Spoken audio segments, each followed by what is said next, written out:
RPH radio reading programming services are dedicated to providing access to information for the estimated 5 million Australians with a print disability. RPH champions the rights of all people to access printed material, empowering equal participation in cultural, political and social life. RPH radio reading programs are unique broadcast services aimed at meeting the information needs of people with a print disability.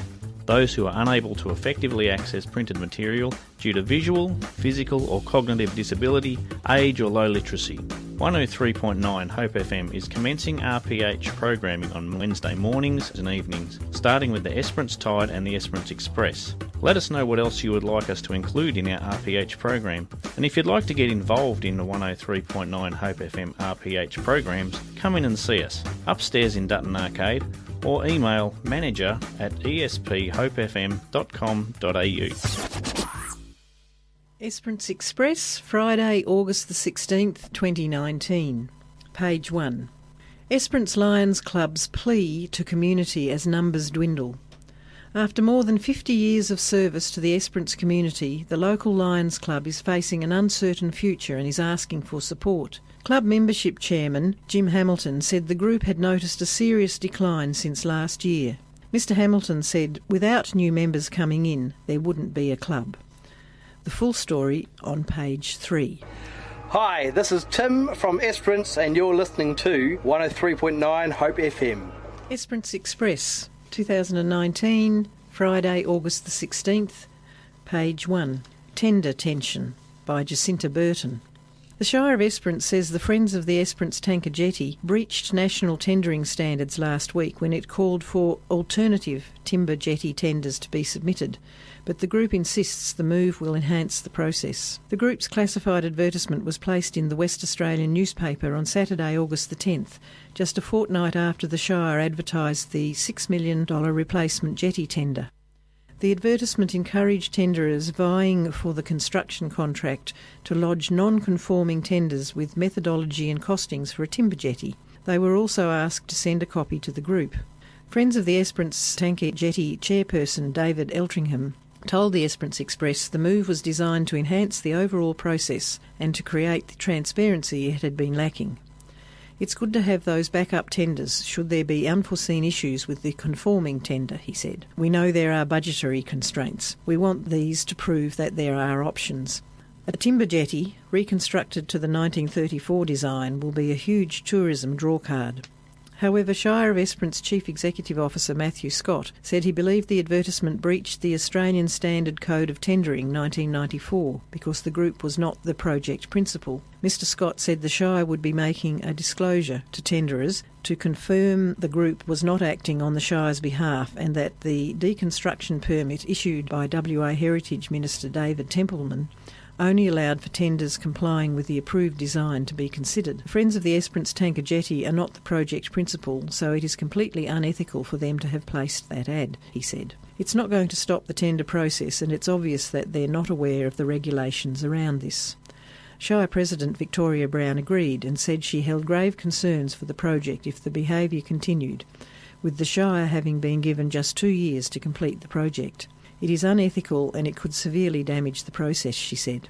2 years is not a long time to deliver a jetty. I hold grave concerns for the community getting a jetty at all if this behaviour continues. If you've just tuned in to 103.9 Hope FM, you're listening to our RPH Radio Reading Hour.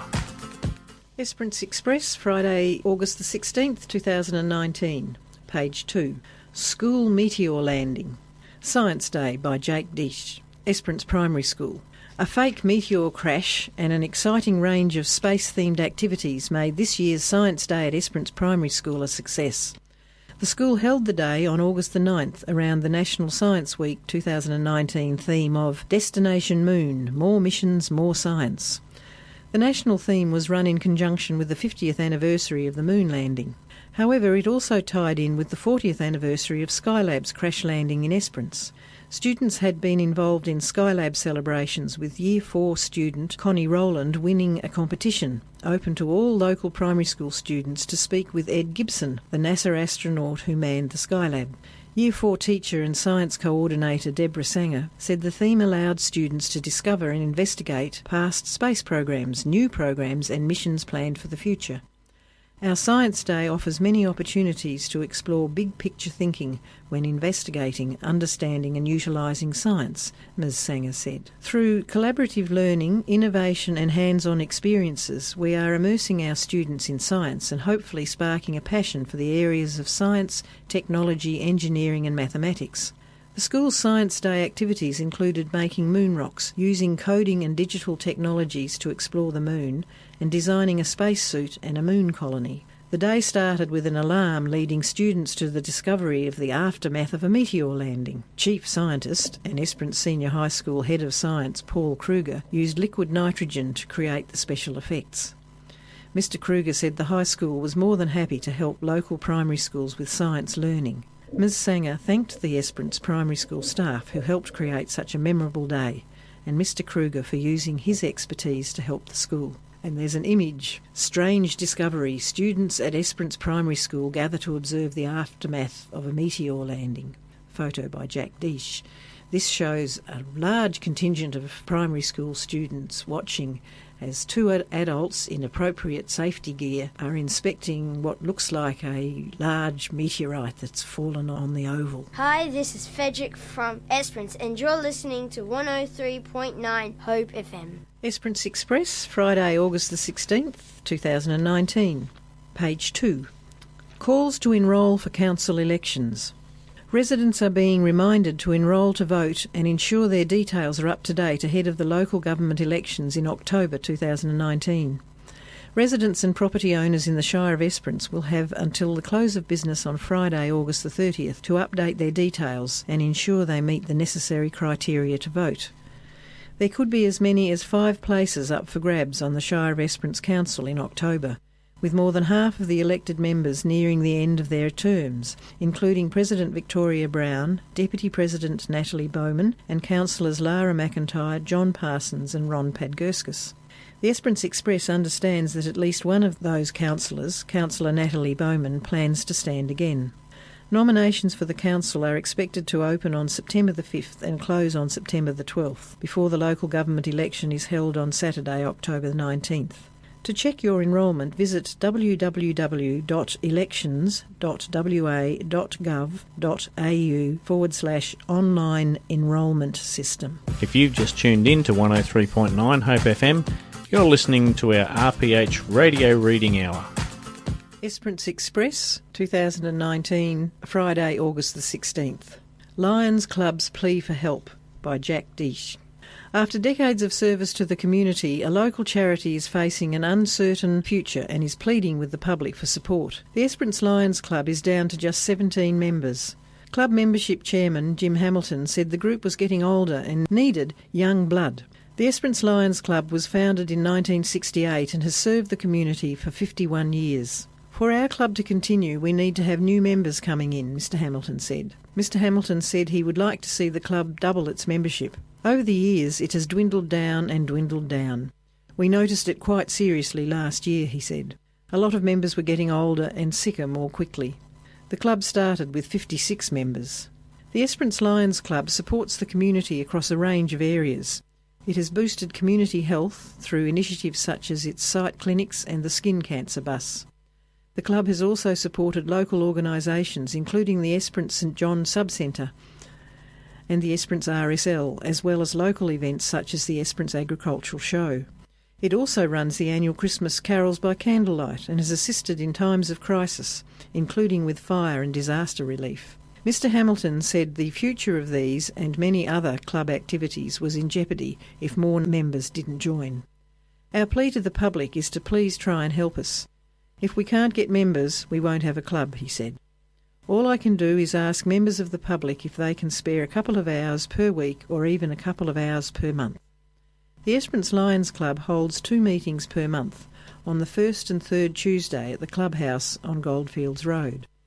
If members of the community want to assist but cannot commit to becoming a full member, they can become a friend of the Lions and help when they can, with no membership cost. For more information or to inquire about joining, community members can attend a meeting free of charge. Email esperance-lions-club@gmail.com or call Mr Hamilton on 0488 720 427. Members must be able to attain a Working with Children card. Esperance Volunteer Resource Centre coordinator Erica Austin said clubs that had a steady membership base for a long time often found it challenging to maintain the same number of members. She said it was important organisations advertised that they were looking for new members and promoted the work they did in the community. For prompt professional attention to your tax and financial affairs, contact Mike Clark or Duncan McKenzie at ARC Accounting and Financial Solutions on 9071 5833. ARC Accounting and Financial Solutions are located at 58 Windage Street, Esperance. They've been serving Esperance for over 20 years and specialise in financial planning for business and individuals, including superannuation and taxation advice. ARC Accounting and Financial Solutions are proud sponsors of Hope FM. Me, I'm a dedicated renovator. I love transforming and restoring a home that obviously has character into a stylish, beautiful home with even more character. Nah, go new. A home should be like a blank canvas that you paint to make your own. So you both have a different approach. But where do you start? With the floors from Florison's Home Furnishers. Whether you're renovating or building, have one thing in common. Stunning floors from Florison's Home Furnishers in the huge showroom on Norseman Road. They are still proud sponsors of Hope FM. Esperance Express, 2019, Friday, August the 16th. Page 3. Sleep Out sets new fundraising record. Community. Restore Hope Foundation Esperance's Sleep Out smashed its previous fundraising record.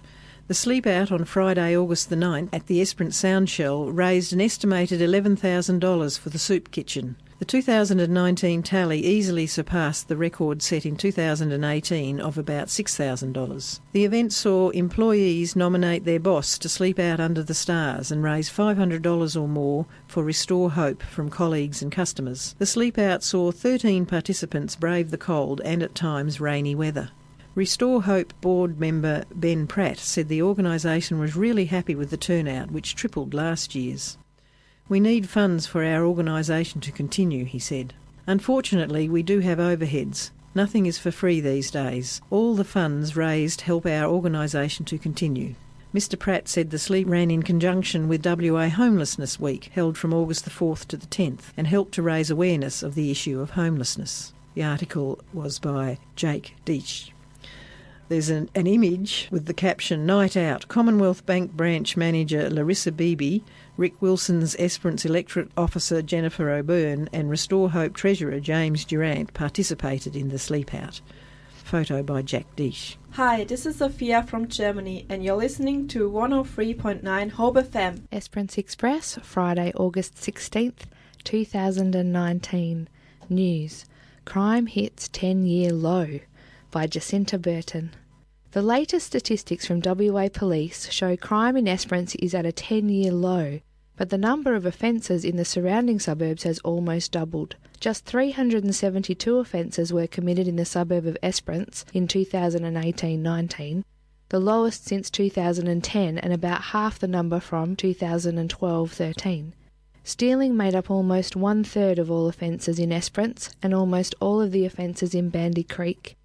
Moving east of the town site, Castletown had a total of 148 offences in 2018-19, almost the same amount as last year, and 25% of which were drug-related. Nelson had a total of 220 offences, the lowest amount since 2013-14, more than one-third of which were drug-related. The number of offences in West Beach was at an all-time high, with 65 offences, 20% of which were dwelling burglaries.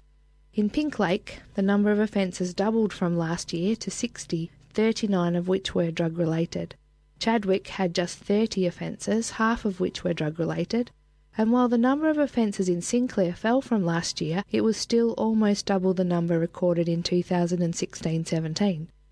Of the total offences committed across all the suburbs in Esperance, 25% were drug-related, more than double the statewide average. While acknowledging that drugs were a significant problem statewide, Esperance Police Sergeant Alan Keogh said drugs did seem to be particularly prevalent in Esperance, and the most concerning part was the inevitable flow-on effect to the community. Harm minimisation to the public is a big priority of ours, as is deterrence, he said. Because we're so close to the border, it seems to be pretty prevalent. We don't really have one issue that stands out more than the others, apart from petty offences. Stealing and shoplifting is rife. Drugs are probably our second, and that's because of the flow-on effect. People want money to buy it, and it leads to theft and dwelling burglary. When someone is drug affected and doing things they shouldn't in public, who do they call? Us. We go and we deal with them as best we can, but 9 times out of 10 they need some kind of medical or mental assistance. That ties up the health system. Our hospital is wonderful, but it doesn't have secure facilities for those that are drug-induced. It puts nurses, doctors and other patients at risk. It's that flow-on effect of cost and harm to the community. Sergeant Keogh said Esperance police and detectives were working on a number of operations to stem the flow of drugs into Esperance, including targeted drug swipes and utilising the new meth enforcement vans. We target people with roadside drug swipes and we average 2 to 3 a week, then predominantly it's methamphetamine, he said. Out of all of the results that we get back from the chemistry centre, cannabis is a minor player, and it used to be the other way round. That's why we actively target meth. Deploying the new meth busts around Goldfields region tends to stem the flow of meth into Esperance. Sergeant Keogh attributed the decrease in crime in the town site to the community being more vigilant and an increase in staff. He said resources would now be deployed to the surrounding areas identified as the crime hotspots. I think the decrease a result of a number of things, including people being more vigilant and reporting suspicious activity, he said. In that time frame, we also had a staffing increase here of about 3 officers. We have more patrol hours and more police vehicles out on the street. Since 2010, we've also seen an advance in technology, fingerprint identification, businesses updating their CCTV. We get a lot of stealing from local businesses. 9 times out of 10, we'll know who it is as soon as they show us the screen.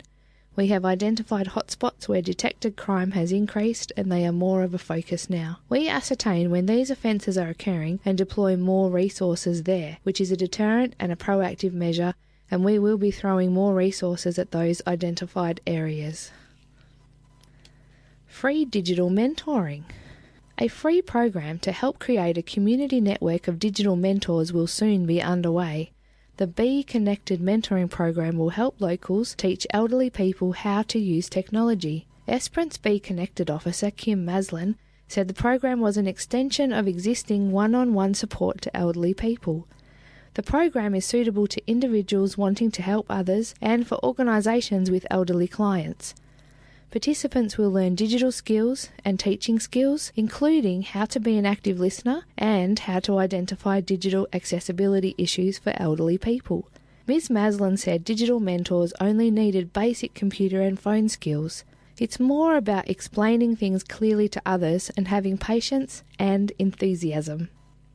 The mentoring program will begin with an introductory session at the Esperance Public Library on Wednesday, August 28th at 12 p.m.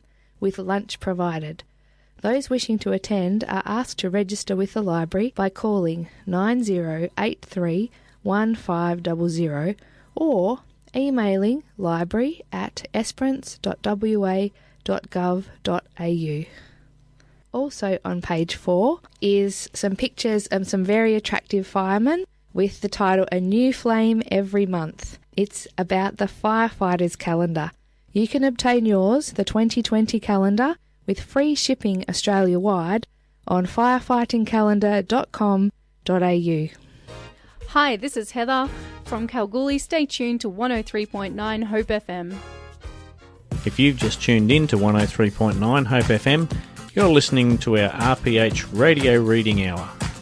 Esperance Express, Friday, August the 16th, 2019, page 6. In Excess Frontman Arrives, by Jacinta Burton. Acclaimed singer-songwriter and former member of In Excess, John Stevens, will arrive in Esperance next week as part of his national The Noise Works and In Excess Collection tour. As the youngest of 11 children growing up in a musical family, Stevens said he had had an affinity for music for as long as he could remember. Stevens released his debut album at just 17 before forming what would later become Noiseworks alongside guitarist Stuart Fraser in 1983. The band later went on to release 3 platinum studio albums in the space of 4 years before Stevens began pursuing a solo career. In 2000, Stevens became the 7th member of rock band In Excess, fronting the band for 4 years following the death of lead singer Michael Hutchence. After touring solo and performing for audiences across Australia for more than a decade, Stevens said In Excess principal songwriter Andrew Farris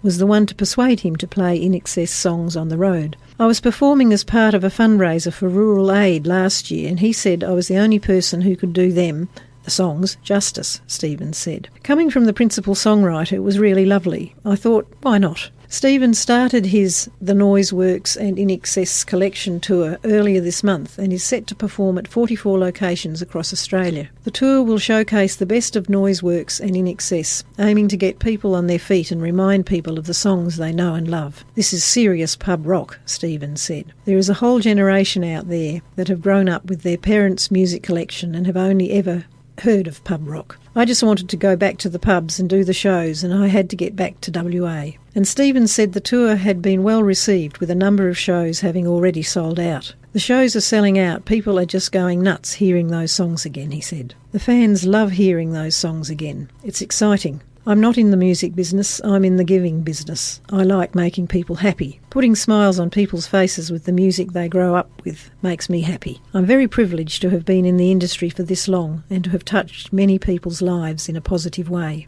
Stevens will perform at the Esperance Civic Centre on Wednesday, August the 21st from 7:30pm. To purchase tickets, visit the Esperance Visitors Centre or Esperance Library. There's a photo of In Excess comeback. Former In Excess frontman John Stevens is set to perform the band's hits in Esperance on Wednesday, August the 21st.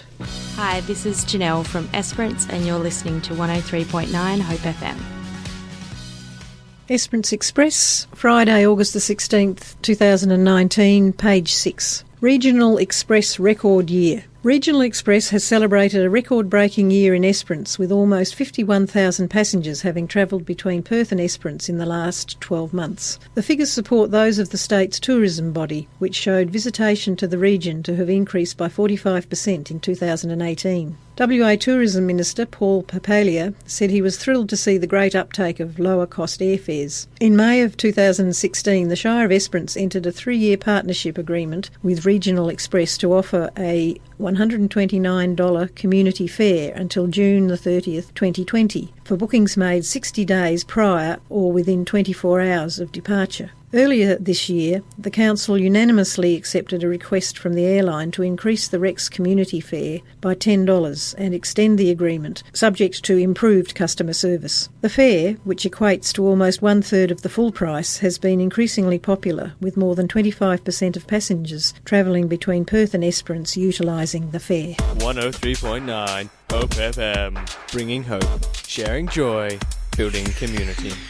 Esperance Express, Friday, August the 16th, 2019, page 10. Festival sees new heights. Esperance Music Festival by Timothy Holland. The 48th Annual Esperance Music Festival is about to kick off with what can only be described as an overflowing cornucopia of entertainment. This year's festival is generously supported by our major financial sponsor, Independent Group NL, and will be held at the Esperance Civic Centre between Thursday, August the 22nd and Saturday, August the 24th. A record-breaking 228 entries were received this year, building again on last year's successful and immense program. The Esperance community will be treated to solo, group and big band performances that span a range of diverse styles and genres. Swoon to beautiful piano melodies, bop along to modern arrangements of popular tunes, and delight in wonderful vocal character solos and duets. All this and much more for your listening pleasure awaits you at the music festival. The festival is an important community event that reaches out to all musicians and schools from the Esperance and Goldfields region. It attracts the likes of John Paul College from Kalgoorlie, who will bring a large contingent of performers down with them, and our smaller regional schools who are given an annual opportunity to showcase their talents on the big stage. To help schedule the record number of performances over the 3-day event, there will be the addition of a Saturday morning session commencing at 10 a.m.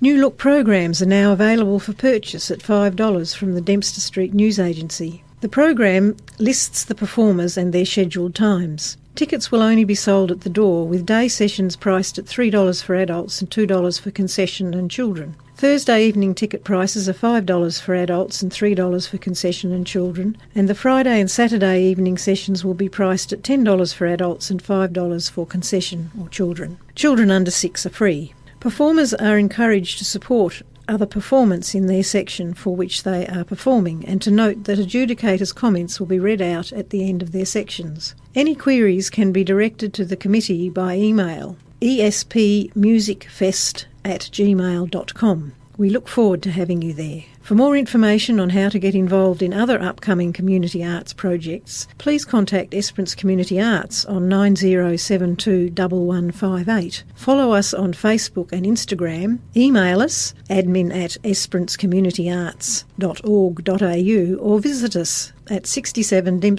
Dempster Street from 10 a.m. to 2 p.m. Tuesday to Friday. You can also visit our website http://esperancecommunityarts.org.au and subscribe to our monthly e-newsletter. You can feel it, measure it, sit on it, lay on it, smell it, put your feet up on it and open it. Basically, you can get up close and personal with all the furniture and bedding at Florison's Home Furnishers. Florison's have a huge variety of furniture and bedding in a great mix of styles that no matter what your taste, you're bound to find it. In fact, Florison's is so big and packed with so much, you might be tempted to move in. Come and choose your new furniture now at Florison's Home Furnishers in the huge showroom on Norseman Road.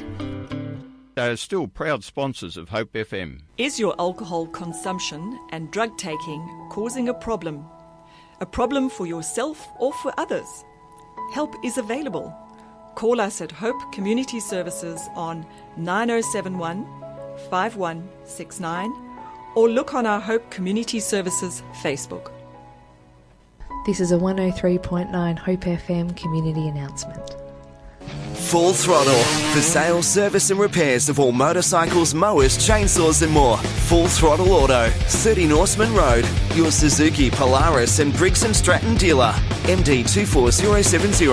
Station sponsor. Esperance Express, Friday, August 16th, 2019. Page 10. Winter Series set to finish with a bang by Kieran Smithson. We enjoyed another super fun weekend with a great open mic at the Cannery on Friday, which was followed up by 2 fantastic bands in Savannah and the Strays and Car Park Social at the Pier Hotel on Saturday. Winter is already nearing its end. We have a few more gigs left in the Cannery Winter Series, supported by the Rotary Club of Esperance Bay, and our next one promises to be an absolute ripper. Friday, August the 23rd, sees our 3rd Club 75 series at the Cannery Arts Centre with a golden lineup. Sunday Lemonade swing into Esperance for the weekend on the WA leg of their tour. The duo, based in Victoria, purvey a classy laid-back sound characterised by vocal harmonies and sweet guitar tones. We're absolutely stoked to have the duo at the Cannery. If you're interested in checking them out, jump onto their Facebook page. They have a myriad of stunning videos. We have had a small line-up change with Rachel Vibart swapping out and Josh Adam from the Silent Keys joining the cast. Josh has been working locally, and I'm rapt to be able to swing this brilliant singer-songwriter a set. Esperance favourites Demi Vandenberg, Josh Thomas, Pete McMahon and Dave Simpson will round out the evening in style. Tickets are selling fast, so get yours at www.canneryartscentre.com.au. And just a little further around the corner we have the mighty Southern River Band. I have been thrashing their tunes for the past few months. I love this band and am stoked to bring them to Esperance in partnership with Cole Bishop and the Cannery Arts Centre. If you want to have one heck of a live music experience, grab one of the 50 tickets left. This one is going to sell out, and the local legend Rube's heading back to Esperance to jump on the lineup. The Washing Line Economy and my little trio Grand Casual on the bill. This one will be nothing short of epic. If you're keen, jump online right now and grab yourself a ticket at www.canneryartscentre.com.au. If you've just tuned in to 103.9 Hope FM, you're listening to our RPH Radio Reading Hour. Esperance Express, Friday, August 16th, 2019, page 11, Opinion. Deputy Shire President Natalie Bowman, a response, setting the record straight. I am not normally a letter to the editor person, but I felt that Mr. Wandell's recent letter to the editor contained false information and questioned my integrity, and it required a response. The jetty, Mr. Wandell recently claimed that 3 years ago they could have demolished and fully reconstructed our heritage jetty for $6 million. If only it was that simple, Mr. Wandell. There has never been a plan presented to me that showed this was possible or viable for this price. None of the plans presented by community groups had Heritage Council approval, some lacked engineering drawings, had major cost oversights, and certainly were not complete enough to make me want to change my mind on the decision I had made. What I overwhelmingly hear is that our community wants a jetty that they can use, can afford, and can enjoy for a long time. The project I have supported will provide this, is fully funded, has approvals in place, and I look forward to the project beginning very soon. Mr. Wandell then moves on to an opinion on the siting of the new waste facility, referring to it as a complete disaster. Once again, there is no evidence provided to back up the claims and the catastrophising statements. Mr. Wandell's claims that the chosen site is over the Esperance water supply is completely incorrect, and he would be well aware of this. So I have to wonder what the intent of the statement was. I have heard the opinions and concerns regarding this site, and that is why I voted to use science to check the validity of those opinions. To date, none of the testing completed has shown me that we can't safely build a waste facility here, but if it does, then I will be the first to agree to move and start the process again on a new site. Mr. Wandell suggests that it is not the councillors who are making the decisions, yet I have not seen him at any council meetings in the last few years, nor have I seen him attending briefing sessions or the long-term financial plan workshop. Perhaps if he did, he may better understand the process we go through before making decisions and why. Mr. Wandell, you may not agree with my decisions on these two projects, and I respect that, but they are decisions that I have made after carefully and logically considering the options, the impacts and the facts. That is, after all, what I was elected to do. Letters to the Editor. Voluntary Assisted Dying Response. In his July 19 letter, Murray Hindle accuses me of being influenced by dogma. However, he fails to actually address any of my arguments and simply repeats the claim that carefully safeguarded assisted death should be available when all palliation has failed. Unfortunately, the euthanasia legislation recently introduced by the state Labor government is not careful by any stretch of the imagination. As the Australian Medical Association WA warned this week, the legislation is in fact fundamentally flawed and lacking in essential safeguards and oversight.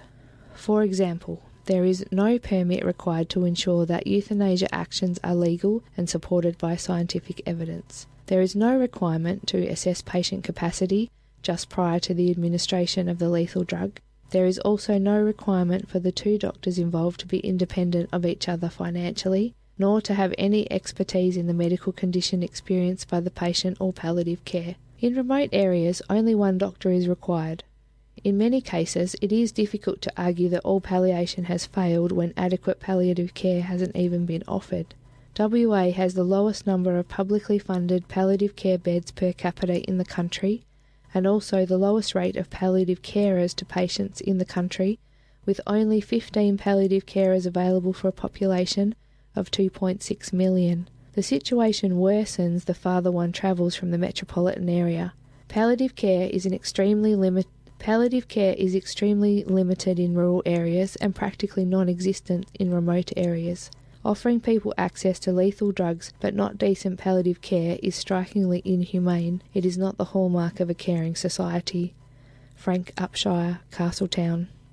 The balance of probability. I would like to comment on the article in last month's Esperance Express regarding the proposed tip site at Merivale. It's about the balance of probability. You can never be sure of anything in the geological environment. These words by Mr. de Broket should ring alarm bells for the Shire. The Shire should take example from the Tour de France this year and cancel the site. Better to be wise before disaster than after. This will save a lot of money and heartache for the people of Esperance and ensure the safety of the wetlands. Helen Demden. From your Esperance Ratepayers and Electors Association. Esperance Ratepayers and Electors is concerned with the Council's protocol and lack of empathy toward the community following the approval to install very contentious 5G telecommunication infrastructure at Lot 100 Downs Street. More than 300 locals signed a petition seeking an alternative and a safer location. They wasted their time. Like previous petitions put forward by community members to the council, it fell on deaf ears. Research has shown that 5G higher frequency signals emit significantly higher gigahertz frequencies than earlier generations of G technology and present serious health issues, including some cancers and other chronic ailments. Between 1G and 4G, a 1 to 6 GHz frequency was used. For 5G, it is between 24 and 90 GHz. Significantly higher cell tower radiation is emitted. As a result of health concerns, 25 countries worldwide have called for the introduction of 5G technology to be suspended until the effects are better understood. Scientists want 5G progress to be halted. Reasons for the local call for the tower to be relocated include the close proximity of the selected site to the Esperance Senior High School and Residential College, the proximity to residential properties and the effects it could have on the environment, and the health of the people living close by. While 5G technology will provide a better reception and quicker service, what will be the cost? What effect will it have on people who live close to the electromagnetic fields, such as a telecommunications tower long term? The health concerns for people living close by should have been a primary concern to our councillors, and with due diligence a more suitable site could have been found. A concerned resident investigating the issue contacted Vision Stream, Telstra's contractor, who stated that co-location with already developed telecommunication sites was a possible alternative to Down Street. A motion was put forward to the March 26th council meeting to allow councillors to get a better and safer outcome for the community. However, it was 4-3 against 6, with the President voting against. Councillors then voted in favour of the development application for a 40-metre high telecommunications tower at Lot 100 Down Street. The vote was 4-5 against 4, with the President voting in favour. The association members believe that as her term in office winds down, the President should call for further discussion and investigation of these important issues when 8 councillors cannot decide on a matter, rather than voting in favour of what the administration puts forward. Joanne O'Donnell, Esperance Ratepayers and Electors Association Secretary.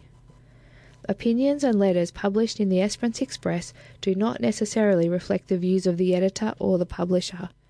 The Esperance Express reserves the right to edit letters before publishing them.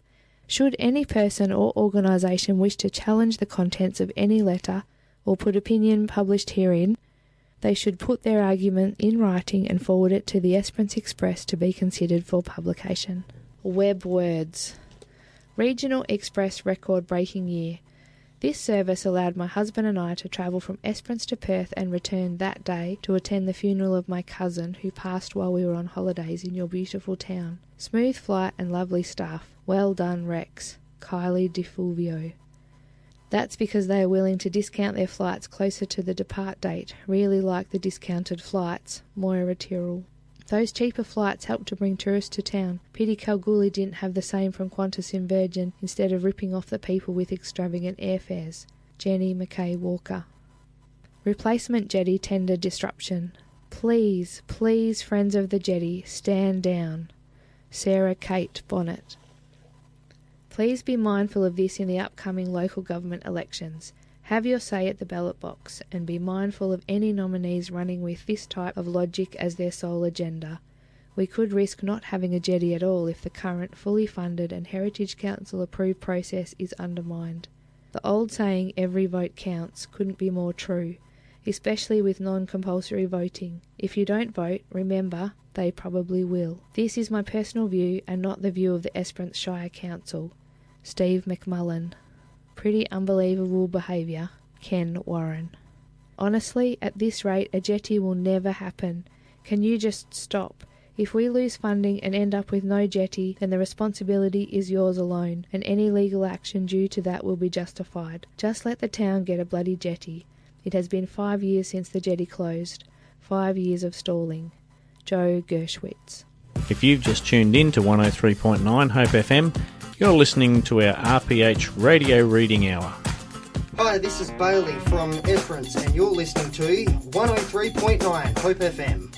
Esperance Express, Friday, August the 16th, 2019, page 26. Fishing. Angling Club's venue event draws a crowd, by by the Esperance Deep Sea Angling Club. Esperance Deep Sea Angling Club members enjoyed another great day of fishing, weather-wise, unless you went a long way out where the rain was still falling. Numbers increased again, with 9 boats and 20 anglers participating, and everyone caught a feed. The highlight of the day was the number of large King George whiting caught, several of which would have won the species at the Offshore Classic back in March if they were caught then. Thomas Scullen also caught a 6.5 kilogram cuttlefish, which was almost as big as him. Champion angler was again Tyson Tate, who had another great day, but not as good as last month when he broke the club's venue points record. Champion junior was Thomas Tate, and the pair combined together to win the champion boat. Deb Bale was the champion lady. It was great to see both Glenn and Deb back on the water. The heaviest fish weighed in was a 20 kilogram Samson fish caught by John King. There were several species winners, including Mark Scullen with the heaviest queen snapper, Harlequin and Wrasse, Tyson Tate with the heaviest squid and flathead, and Rob Tate with the heaviest snook and sweep. The other species winners were Deb Bale with the heaviest break-sea cod, Ricky Grant with the heaviest swallowtail, Ash Newton with the heaviest herring, Glenn Bale with the heaviest leather jacket, Mark Haberick with the heaviest red snapper, John King with the heaviest Samson fish, and Trevor King with the heaviest sand whiting. It was great to see a number of juniors participating again in this venue, with 6 anglers fishing and catching a number of quality fish. The Tatey's Fishing World 50-point jackpot species, the heaviest pink snapper, was not won, and it has now jackpotted to $275 for the August venue for the heaviest shark. The winners of the money wheel were Tyson Tate, Ricky Grant, Deb Bale, and there will be a jackpot of $40 for the heaviest skipjack at the September venue. The Southern Sports Tackle Mug of the Month jackpot of $20 was won by Mark Scullen. The next Fish and Chip night will be held on Friday, September the 6th, and the next venue will be held on Sunday, September the 8th. The club will be having a floor refurbishments done in September. Following the recent AGM, Phil Doney has stepped down and Ben Straughtons is now the new club president. Rob Rawlinson was also voted in as the new vice president. A few members have also stepped into new roles, which is great to see moving forward. Calm seas and tight lines. There are some images with this article. Great catch. John King and Ash Stewart with their King George whiting, Thomas Cullen and his cuttlefish, and John King with a 20 kilogram Samson fish. It's 1 o'clock in the morning. You're sound asleep. Do you know what a fire sounds like?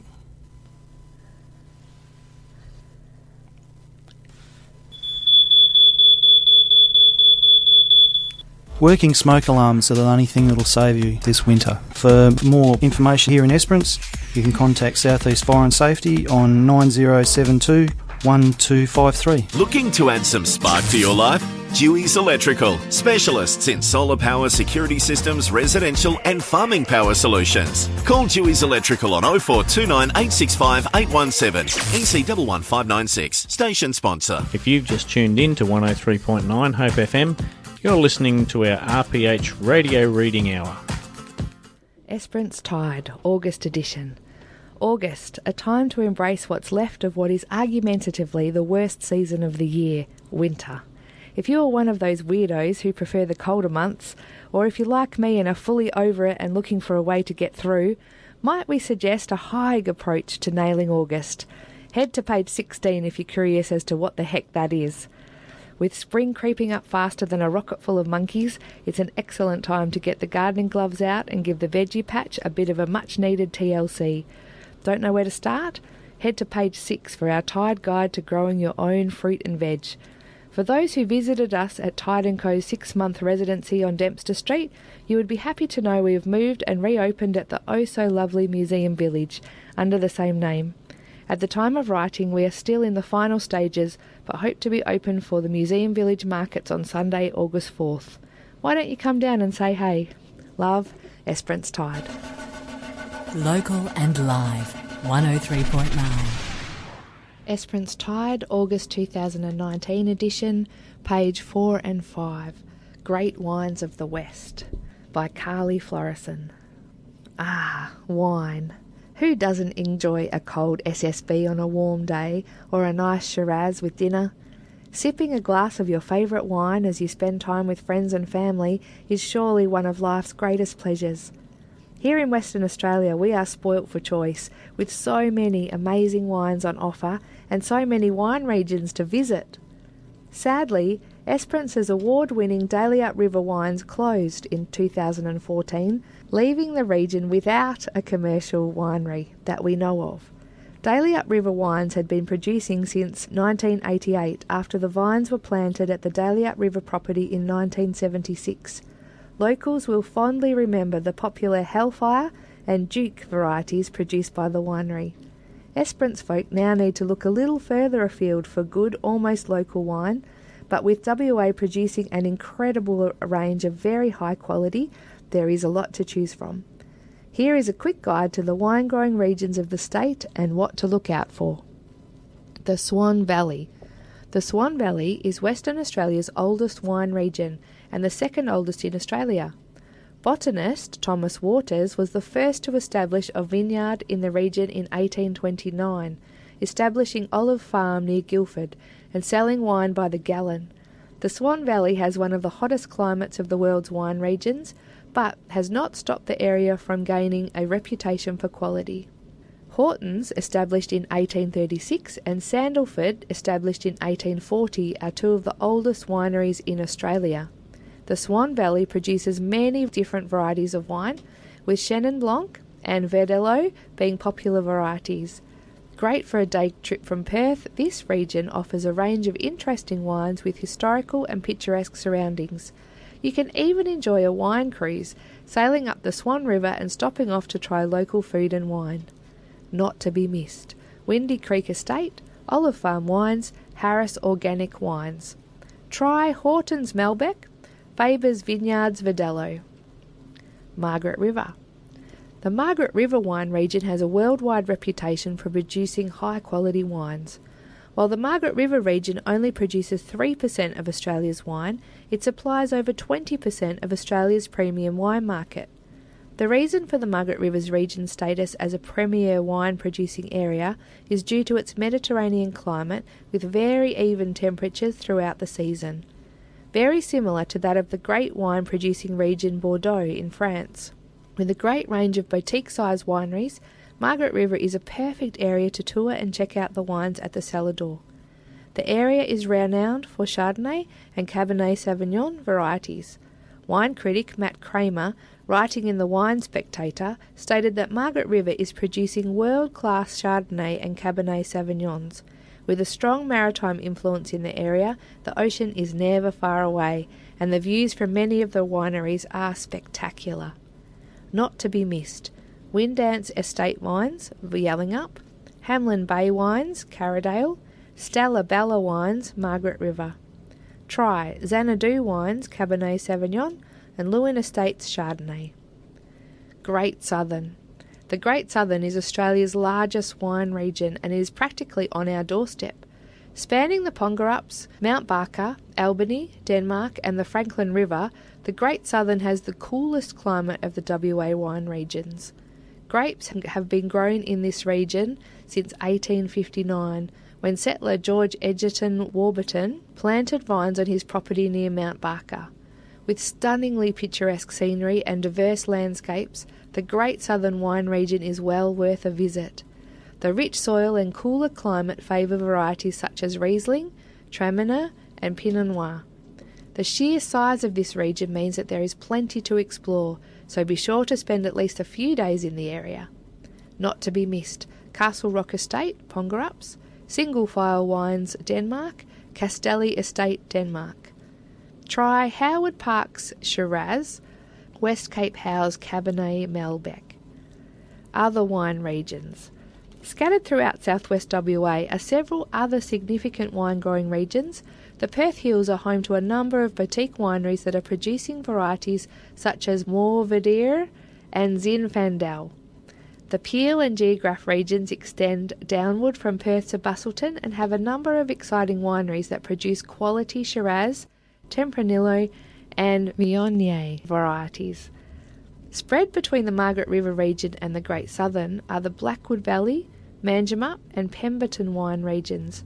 For the wine connoisseur with plenty of time, there are endless cellar doors to visit and different wines to try. Finally, a surprise to many a traveller is the two wineries in the wheat belt town of Lake Grace, Walker's Hill Vineyard and Across the Lake Wines. You can stop in at Walker's Hill Vineyard for a salad or tasting, or coffee and cake at the cafe on your next trip to Perth. Not to be missed, Green Door Wines, Geograph Bay, Sunnyhurst Winery, Bridgetown, Hidden River Estate in Pemberton. Try Mandalay Estates Cabernet Sauvignon, Millbrook Wineries, Viognier. Hi, this is Noel, and I'm from the Keep Esperance Beautiful campaign. Stay tuned to 103.9 Hope FM. Esperance Tide, August 2019 edition, page 6 and 7. How to Grow Your Own Fruit and Veg, Gardening for Beginners by Carly Florison. Growing your own food is one of the most revolutionary things you can do. It takes us away from the mindless consumption of ultra-processed and packaged foods back to the very heart of where our food comes from. Taking the time to grow our own fruit and vegetables can improve our health, improve the taste and quality of our food, plus it gives you some amazing bragging rights. Anyone who has tried to grow their own food before probably knows it's not all fun and games. You can end up spending a lot of money with very little to show for it. Here are our top tips to help you get started growing great veggies in your own backyard. Plant what you know. There's no use growing kale if you hate the stuff, or artichokes if you have no idea how to use them. What veggies do you buy regularly? That's what you should plant. Salad greens such as lettuce, rocket and spinach are easy to grow, and it can be really handy to have a steady supply of them if you make a lot of salads. If you have a sunny corner, why not plant a lemon tree? What could be better than a supply of lemons in your own backyard? Think about the fruits and veggies that you love to eat or cook with. Do you love a vine-ripened tomato, juicy passion fruit, capsicum or spicy chili? That's what you should be growing. Start small. Don't run out and spend a fortune at Bunnings. Instead, work with what you have. Plant a pot of parsley or mint. Pop some tomato seedlings in an empty patch in your flower garden. Just plant a few things to start with, otherwise you'll get overwhelmed. You can always add things as you go along. If you don't have much space, don't despair. You can still make a great start in pots. Do your research. It takes just a quick Google search to find out what time of year you should be planting the seeds that you have your heart set on. You'll also need to know if it needs full sun, how much space it needs, and if it's suited to our Esperance climate. Get a book on gardening out from the library, or have a chat with a green-thumbed friend. The more you know, the better your garden will grow. Do some groundwork first. It's all about soil quality. If the ground in your backyard is typical Esperance sand, you won't have much luck with growing fruit and veggies. You need to dig in some organic material such as compost or rotted down manure or pea hay. Make sure that you're not using fresh manure, which can burn the roots of your new plants. With good rich soil to work from, you'll avoid sickly weak plants and veggies. Worm farms and compost piles. If you're going to be growing your own food long term, you don't want to be always buying compost. Put your food scraps and garden clippings to work with a worm farm or compost pile. It's easy to do. Then you'll have a source of garden food for years to come. Share.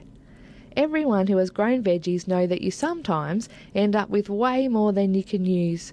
Share the excess with your friends and family, and you'll be sure to grow some good karma too. Make your own worm farm. Yes, you can buy a ready-made worm farm, but why not save some pennies and make your own? You'll need 2 big polystyrene boxes with lids and a bit of mesh such as old shade cloth, plus some worms to get you started. Number 1. Using a sharp knife, make a 50-cent coin size hole in one end of the base of your first polystyrene box. This will be your drainage hole. Put the mesh over the hole to stop the worms falling through. Sit the box on an old chair in a shady spot outside and put a bucket under the drainage hole to catch the worm juice, which is excellent fertiliser for the garden. Put a few scoops of garden soil in your box, then add your worms. You can get them from a hardware shop or ask a friend who has a worm farm for a few to get you started. Number 3. Add some kitchen scraps and top with damp newspaper. You'll need to make sure that your worm farm stays damp, so give it a gentle water every few days. Number 4. Put a couple of air holes in the lid, then put it on to keep birds, pests and insects out. 5. Add some kitchen scraps and damp newspaper every week. too much. If the worm foam starts to smell, then you're adding too many scraps. When your first box is full, put a lot of 1 centimetre holes in the bottom of your second box and put it on top of the first box. The worms will go through the holes and you can start putting your scraps in the top layer. When the worms have all moved up to the top box, the worm compost in your bottom box should be ready to use in the garden.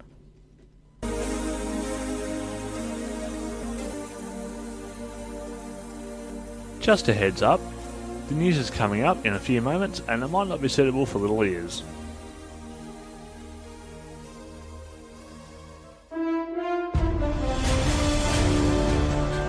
.9 Hope FM. State news and weather. This is Air News Western Australia edition. I'm Arthur Stevens. Parks and Wildlife Service last night issued a smoke alert for Perth's northern suburbs, and it's expected to also impact this morning.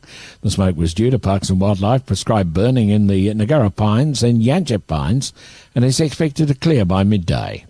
The police arson squad are heading to the scene of a fire in Guildford later today after several cars were torched. The cars were in a carport along Helena Street when the firefighters were called just before 1:30 this morning.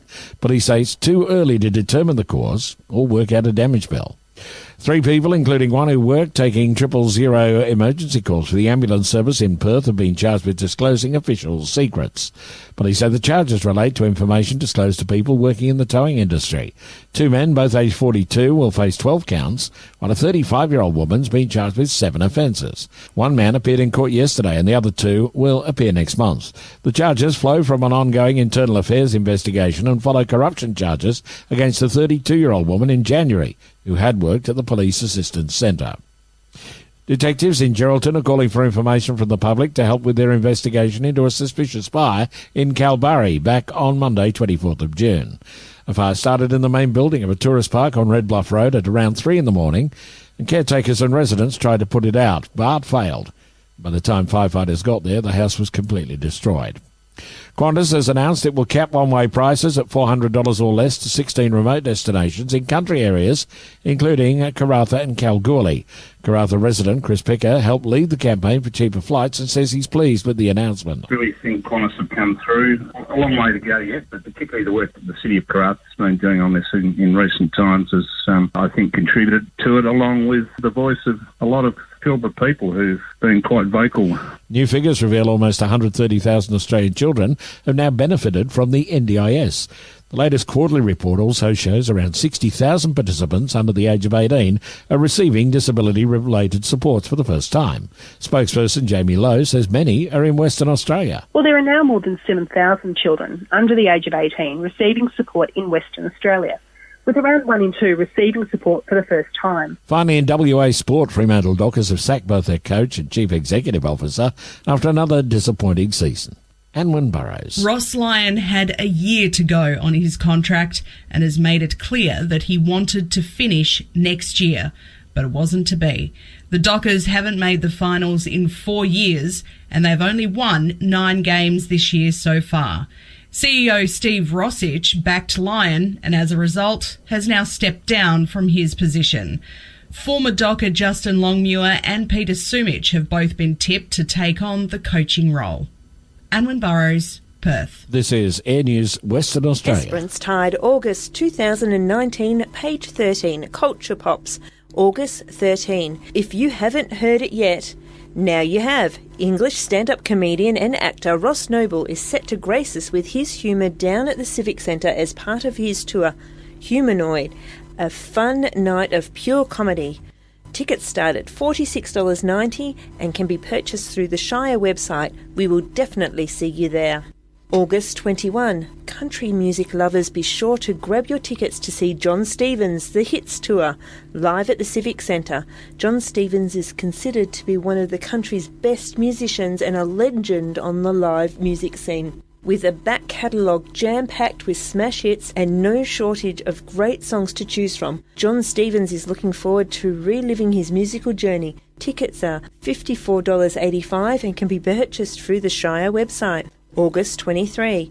Make sure you get your tickets to the next Club 75 Volume 3 at the Cannery Arts Centre, as last month's event sold out. The August edition sees an amazing lineup of acts, including the first touring act of the series, Sunday Lemonade, a groovy two-piece folk band from Victoria. Also not to be missed are the local acts, Rachel Vibart, Josh Thomas, Demi Vandenberg, Pete McMahon and Dave Voigt. Starting at 6pm, tickets are just $18.50 plus BF and available at the Cannery website. August 28, head down to the Civic Centre for 2019 Comedy Gold, featuring some of Australia's finest award-winning stand-up comedians. Impressive. It is a 3-generation show. Grandma should be there with both her children and grandchildren. Tickets start at $25 and can be purchased through the Shire website. Learn more about what's on in Esperance by visiting esperancetide.com/what's on. Hi, I'm Mia. And I'm Amy. You're listening to 103.9 Hope FM. And we think Esperance is too fantastic for plastic. Woo! Esperance Tide, August 2nd, 2019, page 14. 5-minute history. George Harrison visits Esperance. In 1983, a huge celebrity slipped almost unnoticed into the small town of Esperance. George Harrison of the Beatles arrived in town on a chartered plane, along with friend and co-worker Dennis O'Brien and his bodyguard. He had been invited by one of the owners of Ocean View Farms, Benno Schmidt, who he had met in Europe. It was his first trip to Western Australia.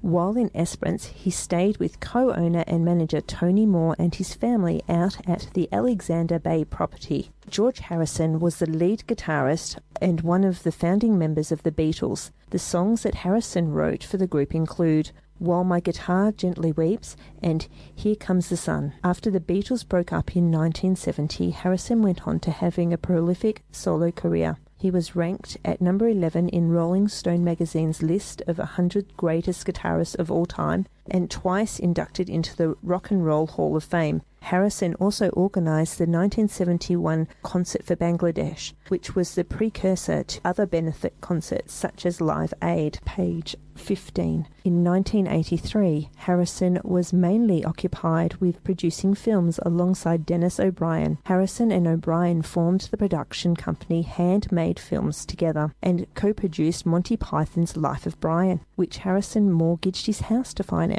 The two went on to produce many other films, including Time Bandits, The Missionary, and Pirates on Parade, several of which have become cult classics. Around this time, Harrison was reportedly looking for real estate to invest in, which in part inspired his trip to Esperance. Tony Moore and his wife Phyllis played host to Harrison while he was in Esperance. Tony was a fan of the Beatles and said it was a great thrill to meet George Harrison. Moore's children, Fiona and Simon, were allowed to stay home from school and told not to tell anyone about their celebrity guest. Harrison and O'Brien spent their time looking around the property and especially enjoying exploring Alexander Bay and the beautiful Esperance coastline. They also had the opportunity to get involved in some physical work on the farm, a novelty for Harrison. While in town, Tony took Harrison to watch a local football game and to have lunch at the Pier Hotel, where he was only recognised by one other person. Harrison brought his sitar to Esperance, which he played for the Moore family in their lounge room. He also allowed high school student Simon Moore to interview him, which was the only interview he allowed while he was in town. Simon's interview later aired on Radio 747, and he submitted it as his final paper for English at school. I got 100%, as you would expect for an interview with such a celebrity. Fiona Moore, Simon's sister, remembers Harrison as a gentle, softly spoken man who patiently tried to teach her how to play the sitar. Simon recalls what an amazing experience it was listening to Harrison play Beatles melodies on the sitar in their lounge room. Harrison only stayed a few days in Esperance, despite the Esperance Express reporting that local celebrity hunters were frantic to catch a glimpse of him.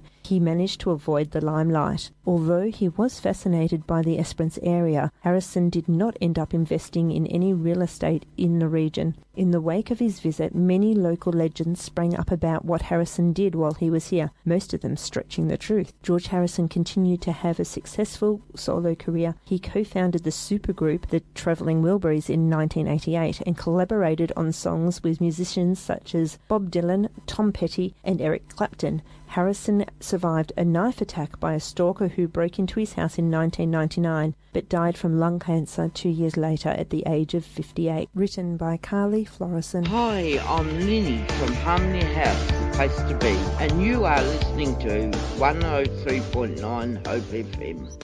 The Esperance Tide, August 2019, page 18, Bush Banter. Spring is in the air. It's hard to believe that spring is still a month away, but you may notice that the bush is busily preparing itself for its annual display of wonderfulness. On drives out of town you can start to see little pockets of sparkles in the landscape and some eye-popping flowers emerging. One particular plant that has caught my eye is the Hakea corymbosa, or cauliflower hakea. This plant can be easily recognised as it has a cauliflower-like cream flower that are blossoming earlier than other plants, making it a standout. Don't be lured too close by its beauty. You'll find that it has very spiny, densely compacted leaves that are topped with that most glorious flower. It has a wonderful scent if you're game enough to put your nose near. It is, however, the best hideout for small birds and insects escaping larger predators. With spring on its way, nature lovers are in for a treat as two of the most prestigious wildflower festivals are on our doorstep. Be sure to put these into your diary. The Ravensthorpe Wildflower Show Spring Festival from the 9th to the 21st of September 2019 at www.wildflowersravensthorpe.org.au, and the Esperance Wildflower Festival Bugs in the Bush from the 24th to the 28th of September at www.esperancewildflowerfestival.com. Also on page 18, Mindful Merv. You can choose your friends but can't choose your relatives. I guess whoever coined this saying must have experienced some angst with their family. It's a saying that seems to ring true for most people at least sometime in their life. We are all born into some kind of family unit, no matter how big, small or unique. We grow up and begin to realise that not all families are the same, and what was totally normal in your childhood is not the same in other families. In adulthood, new partnerships are made, and the family expands, as does the pressure of navigating the many intricacies of the family dynamic. Often it seems it's just easier to gravitate towards friends. However, something keeps us wanting to maintain contact with those joined by blood. This desire, even if it seems irrational due to the slings and arrows cast upon us by relatives, is the fault of our evolution. The family's prime purpose is to provide us with the basics of life, to keep us alive and safe. We are mammals, and the family provides a nurturing place to learn how to be kind and caring towards others. This is so innate that whatever shape, style, or whether you like it or not, those we started out with continue to influence us throughout our lives. If there's ongoing closeness within families, it benefits all members, especially those who are young and developing, or those who are old and have wisdom to share. In the individualistic society where we live, there's a great deal of disconnection within families, and although it appears that members may be rejecting each other, beneath all the squabbling or feeling hard done by is an inbuilt need for connection with one another. Next time you've had enough of your kith and kin and declare, "I'm over them all," you'll need to remind yourself the other old saying, blood is thicker than water. 103.9, the place of hope.